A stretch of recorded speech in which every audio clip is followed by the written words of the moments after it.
Welcome to this course, Introduction to Cybersecurity Literacy. This is Lesson 30, Interpersonal Issues Online. So far in this course, we have focused on threats to electronic information. We haven't talked much about social human issues. In this lecture, we'll focus on some of the interpersonal issues that we face online. We could go on practically forever if we tried to identify and discuss every single one of them, so I'm going to limit myself to just 5 broad topics: anonymity, missing the communication context, privacy, everlasting information, and credibility. I'll define each of these topics in more detail as we go. Interpersonal issue number 1 is anonymity. People tend to feel anonymous when they're online, and they tend to feel like they're interacting with anonymous electronic strangers rather than flesh and blood peers. This anonymity can be empowering in a way. It allows some shy people to discuss problems or concerns that they may never have discussed otherwise. Sometimes these discussions can be productive or even life-changing. But anonymity clearly has its disadvantages too. For some reason, anonymous people will say terrible, inflammatory things that they would never say in person to somebody who is just standing there. It seems that anonymity empowers our whole selves, both the good and the bad parts of us. Countless online conversations have ground to a halt or deteriorated into angry name-calling because the anonymous participants in the conversation treated each other as faceless strangers rather than respected flesh and blood peers. This is a serious problem. Remember that people online are people. As a rule of thumb, you should be more polite online, not less polite. Anonymity is an illusion anyway. Unless you have a high level of computer and networking knowledge, everything you do online can potentially be traced back to you. Your fake login name or your fake email account may make you anonymous to other casual computer users in an online comment thread, but they won't protect you from a high-level hacker or from a full-fledged federal investigation. You would be best served to assume that everything you do online can be traced back to you. Interpersonal issue number 2 is missing the communication context. The physical context of communication is very important to getting a message across. Facial expressions, gestures, and other body language can have a profound influence on the meaning of any given sentence. So can your tone of voice. Consider the sentence, "Why did you leave the party early?" It could mean a lot of different things depending on how you read it. Why did you leave the party early? Or, why did you leave the party early? Or, why did you leave the party early? Can you think of other ways that you could deliver that sentence so that it takes on other meanings? The point I'm getting at is that all of those subtle differences in body language and tone of voice that we rely on in face-to-face communication, those disappear when we begin to rely on written communication online. Sure, we can use capital letters or emojis to add emotion and emphasis to our writing, but those tools can only go so far. It's incredibly easy to misread somebody's intention in their writing, especially if we ourselves are cranky or suspicious when we're reading their writing. This is probably another reason why so many online discussions deteriorate into name-calling. The participants in the discussion may already disagree on some point, which puts up their guard. Once their guard is up, they tend to read each other's statements in the worst way possible. When you're reading what somebody else has written online, it's a good idea to read it in the best light possible. If you aren't sure how they meant to say something, it's better to ask for clarification or to just assume the best than to automatically default to assuming the worst. Interpersonal issue number 3 is privacy. We have talked about privacy a lot in previous lessons, but the basic ideas bear repeating. Nothing you do online is really private. Now, institutions like banks have a lot of legal and economic motivation to keep your information private, but even powerful institutions like banks can't always safeguard your privacy. Not perfectly, anyway. When you're dealing with regular people who don't have legal or economic motivations to guard your privacy, then the situation is much worse. Your friends and family, they have social motivations to guard your privacy. They want to get along with you, and they probably want what's best for you. Social motivations can be incredibly strong, But social motivations can also change quite suddenly. All it takes is one moment of anger or weakness, and a friend could forward your private information to hundreds of people.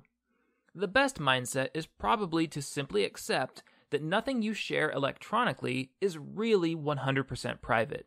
If you have pictures, secrets, or opinions that you want to keep to yourself, then you probably just shouldn't share them electronically. Interpersonal issue number 4 is everlasting information.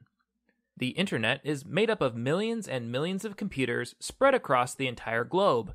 When something gets published on the internet, it tends to end up on several computers in different locations, and over time, there's really no telling where that file will be copied or where it will end up being saved. For this reason, it's extraordinarily difficult to delete anything that has been published online. Even private files like emails or photos uploaded to social media accounts usually persist in some form on some computer somewhere long after the user decides to delete those files. So be careful about what you upload online because, frankly, the internet is forever. Interpersonal issue number 5 is credibility. Can you trust what you read online? Well, that's a trick question.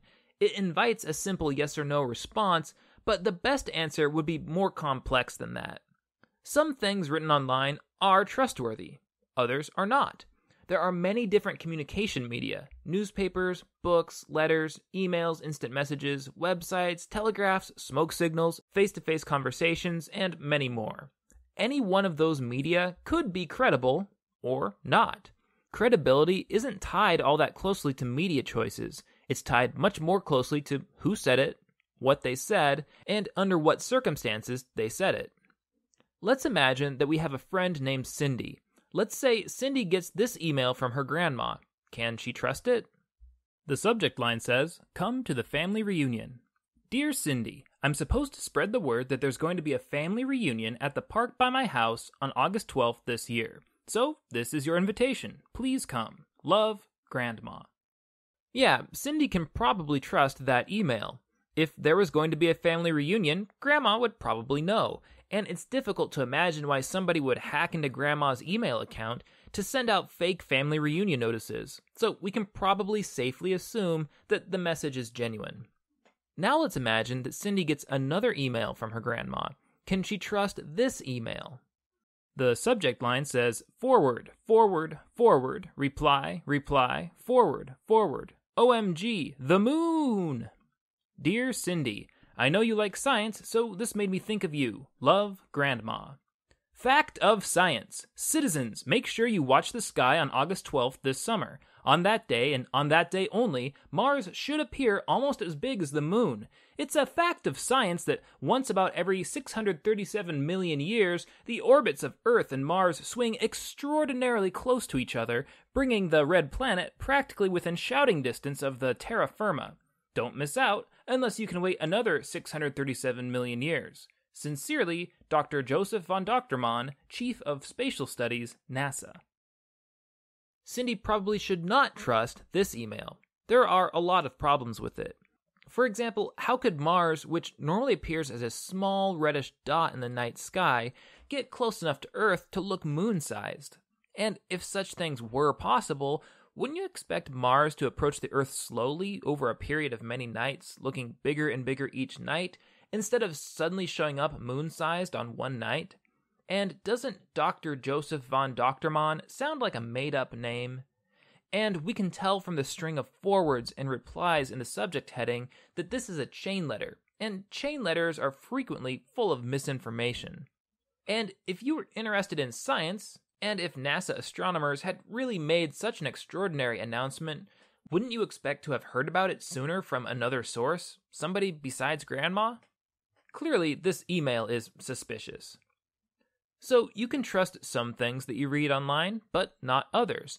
The ability to analyze a document for credibility is an important skill, and it's a skill that you should continue to develop for the rest of your lives, really. But you can't make blanket assumptions about everything you read online being trustworthy, or about nothing you read online being trustworthy. You'll have to take things as they come and analyze each situation with your own best judgment. Okay, that's all I have for you on interpersonal issues. We've introduced 5 broad topics: anonymity, missing the communication context, privacy, everlasting information, and credibility. Clearly, there are more issues than those that we've discussed here. We have merely scratched the surface. Try to think of some other issues that come from online interactions. How can the lessons that you've learned in this class help you to deal with them? If you think about it for a while, I'm sure that you can come up with a number of other issues and potential hazards, and I'm sure that you could develop many thoughtful ways to handle them. You are, after all, on your way to becoming an expert in cybersecurity.